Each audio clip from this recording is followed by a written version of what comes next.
प्रिय भक्तों, जय श्री राम। आज हम सुनाएंगे भक्त मनकोजी बोधला की कथा, जो गीता प्रेस गोरखपुर कल्याण भक्तमाल से प्रकाशित हुई है।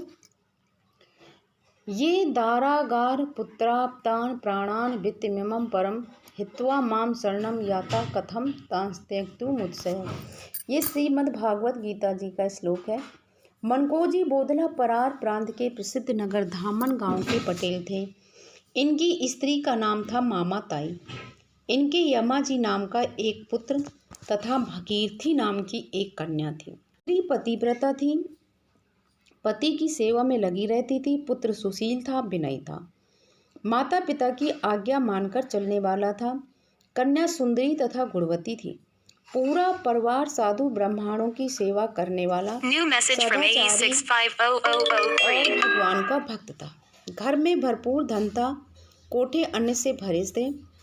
गौशाला में बैल, गाय और भैंसों की पान बंधा करती थी।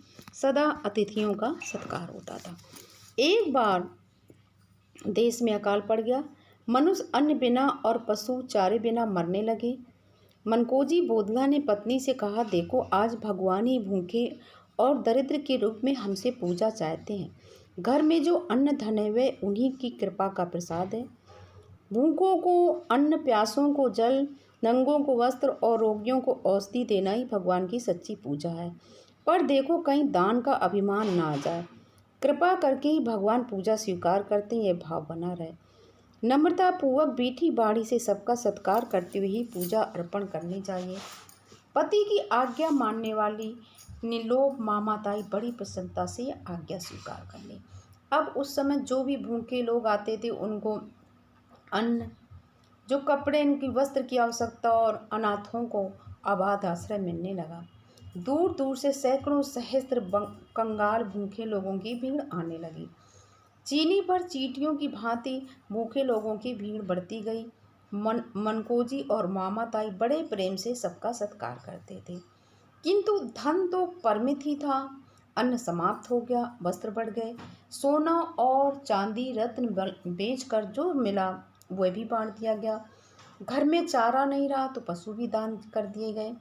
घर में बर्तन तक न रहे।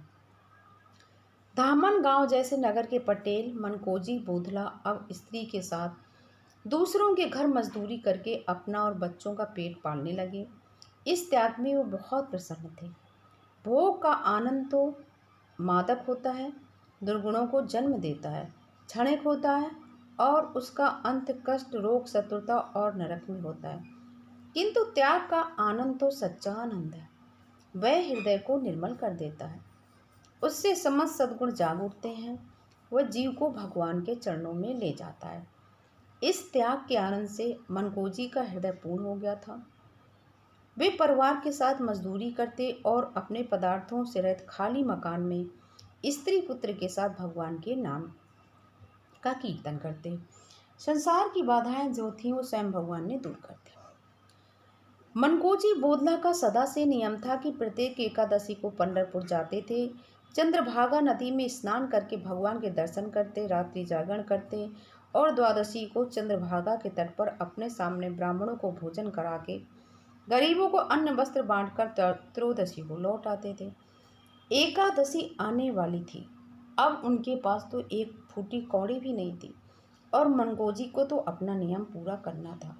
पतिव्रता पत्नी को चिंतित होते देखकर उन्होंने समझा दिया कि चिंता का कोई कारण नहीं। मार्ग के जंगल से सूखी लकड़ियां चुनकर वे पंढरपुर बेच लेंगे और इससे काम चल जाएगा। मार्ग में लकड़ियां एकत्र करके उनका गट्ठा लेकर वे पंढरपुर पहुंचे।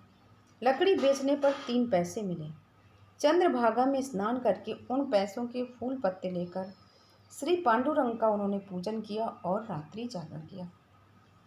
एकादशी के उपवास के पश्चात द्वादशी को सवेरे ही मनकोजी जंगल से लकड़ियां ले आए। उन्हें बेचने पर 3 पैसे मिले। उनका आटा लेकर चंद्रभागा के किनारे ब्राह्मण भोजन की इच्छा से ब्राह्मण का रास्ता देखने लगे। दोपहर हो गई पर किसी ब्राह्मण ने सूखे आटा लेने को स्वीकार नहीं किया। द्वादशी को पंढरपुर में चंद्रभागा के तट पर सैकड़ों जहाँ धनी ब्राह्मण भोजन कराते, वहाँ गरीब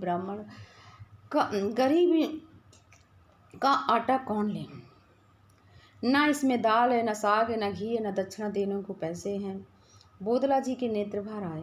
वे रोते रोते सोचने लगे, क्या आज मेरा नियम भंग होगा। दरिद्र भक्त की प्रेम भरी भेंट का स्वाद तो सबरी के बेर, सुदामा के कंदिल और विदुर पत्नी के केलों के छिलके के खाने में जो आनंद है वह पांडुरंग ही जानते हैं। वे आज मनकोजी के आटे का स्वाद पाने को उत्सुक हो उठे। दरिद्र बूढ़े ब्राह्मण का बेस बनाए लाठी देखते आए और बोले, अरे ओ भगत, मुझे बड़ी भूख लगी है, तेरे पास कुछ हो तो जल्दी दे दे मुझे। मानकोजी को तो जैसे वरदान मिल गया, परंतु ये सोचा कि पहले ब्राह्मण को स्थिति स्पष्ट बता दें। तो उन्होंने कहा, महाराज जी, मेरे पास केवल सूखा आटा है। वे ब्राह्मण तो आए थे सूखा आटा लेने। बोले, भाई मैं कहाँ दाल चावल घी शक्कर मांगता हूँ, मुझे बहुत भूख लगी, आटा दे जल्दी, बटिया बनाकर खाऊंगा। बोदला ने आटा दे दिया। वे चाहते थे कि ब्राह्मण उनके सामने भोजन बनाकर खाए। सदा उनका सामने भोजन कराने का नियम था। अब भगवान तो सबकी हृदय की जानते हैं। वो ब्राह्मण देवता बने हुए भगवान बोले, अब खड़े खड़े क्या देखते हो, कुछ कंडे मांग लाओ, मैं यहीं पर बाटियां बनाकर खा लूँगा, भूख के मारे मुझसे तो कहीं देखा नहीं जाता। मनकोजी बोदला दौड़कर यात्रियों से सूखे कंडे मांग ले आए और आटा सानने बैठे।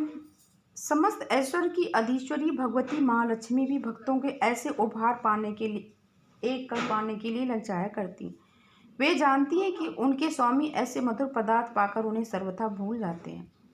मांग कर आज्ञापूर्वक लेने न पहुंचे तो उन्हें कुछ भी मिलने वाला नहीं है। अब रुक्मणी जी ने एक बुढ़िया का बेस बनाया और बुढ़िया का बेस बना करके आई और बोली, अरे पंडित जी, मुझे छोड़कर यजमान का दिया अन्न आप अकेले खाना चाहते हैं। भगवान मुस्कुरा दिए। उन वृद्धा ने बाटियां बनानी प्रारंभ की। बोदला को एक ही चिंता थी कि आटा तो एक के पेट भरने जितना ही नहीं था, दो कैसे भोजन करेंगे। ब्राह्मण देवता ने उन्हें भी भोजन करने को कहा तो बोदला जी, मनकोजी बोदला जी बोले कि आप लोग खा लें, जो प्रसाद बचेगा पत्तल में मैं खा लूँगा।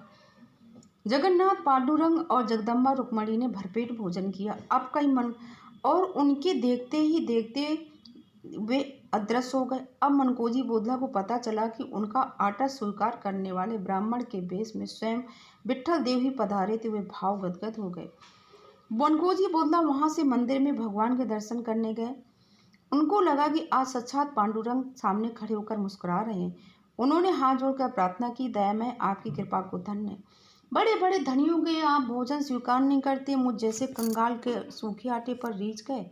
भगवान ने कहा, भाई मैं जाना तो सब जगह चाहता हूँ, पर बड़ी बड़ी पंक्तियों में मुझे पूछता ही कौन है। मनकोजी ने कहा, भगवान ऐसा कैसे हो सकता है। भगवान बोले, देखो अमुक धनी की यहाँ मिठाइयाँ बन रही हैं, ब्राह्मणों को निमंत्रण भेज दिया गया है, 1000 ब्राह्मण कल वे जमाएंगे, मैं भी वहाँ जाऊँगा, तुम द्वार पर रहना। दूसरे दिन बोदला उन धनी के द्वार पर पहुंच गए। 1000 पत्तलें और आसन बिछ गए। मुनीम जी निमंत्रित ब्राह्मणों की सूची में नाम देख देख कर ब्राह्मणों को बैठा रहे थे। स्वयं बाबूजी खड़े होकर देख रहे थे कि एक भी फालतू आदमी ना जाए। इतने में देखा कि एक बहुत ही बूढ़ा ब्राह्मण कमर में टाट का टुकड़ा लपेटे आए और सेठ जी से कहने लगा, मैं बहुत भूखा हूँ।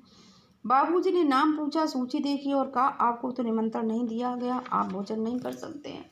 वृद्ध ब्राह्मण ने कहा, सेठ जी आप इतने धनवान हैं, 1000 ब्राह्मण जमा रहे हैं, एक कदम जमा देंगे तो क्या हो जाएगा, और मैं तो इतना बूढ़ा हूँ कि मैं 2 कदम चल नहीं सकता। अब बाबूजी जो थे वो बिगड़ गए। बोले, हम भिंगमंगों खिलाने के लिए यहाँ नहीं बैठे, चले जाओ, यहाँ कुछ नहीं मिलेगा। ब्राह्मण देवता भी पूरे हटी निकले और एक पत्तल पर आसन बैठ गए। बोले, आसन मार कर मैं तो खाकर ही जाऊंगा। अब बाबूजी का पारा चढ़ गया। वे गरजते हुए बोले, इन बदमाश को पकड़ कर निकाल दो। बाप का घर बना रख करके जबरदस्ती बैठ गए। ब्राह्मण ने प्रार्थना की तो क्रोध और भड़क गया। बाबूजी ने अपने नौकरों से धक्का दिलवा कर उन वृद्ध ब्राह्मण को बाहर निकलवा दिया। बोदला ये सब दूर खड़े देख रहे थे। भगवान उस वृद्ध ब्राह्मण बने भगवान बोदला के पास आए। बोले, देख लिया ना, हम जैसे को तो यहाँ धक्के ही मिलते हैं, अब इस अपमान का फल भी अब तुम देखते जाओ। बड़े जोर की आंधी आई, पत्तले तो क्या छप्पड़ तक उड़ गए, मिठाइयाँ नष्ट हो गए, ब्राह्मण सब प्राण लेकर भाग गए। भगवान ने कहा, बोदला मैं तुम्हारे जैसे भक्तों का रूखा सूखा अन्न तो बड़े प्रेम से खाता हूँ, पर दम्भियों के मैं यहाँ तो पकवान नहीं ग्रहण करता। भगवान को प्रणाम करके बोदला अपने ग्राम की ओर चले। उन्होंने एकादशी का व्रत किया, द्वादशी भी व्रत हो गई और आज त्रयोदशी है। भूख प्यास से अत्यंत व्याकुल हो गए। भगवान ने अपनी भक्त की सेवा करने के लिए योजना बनाई।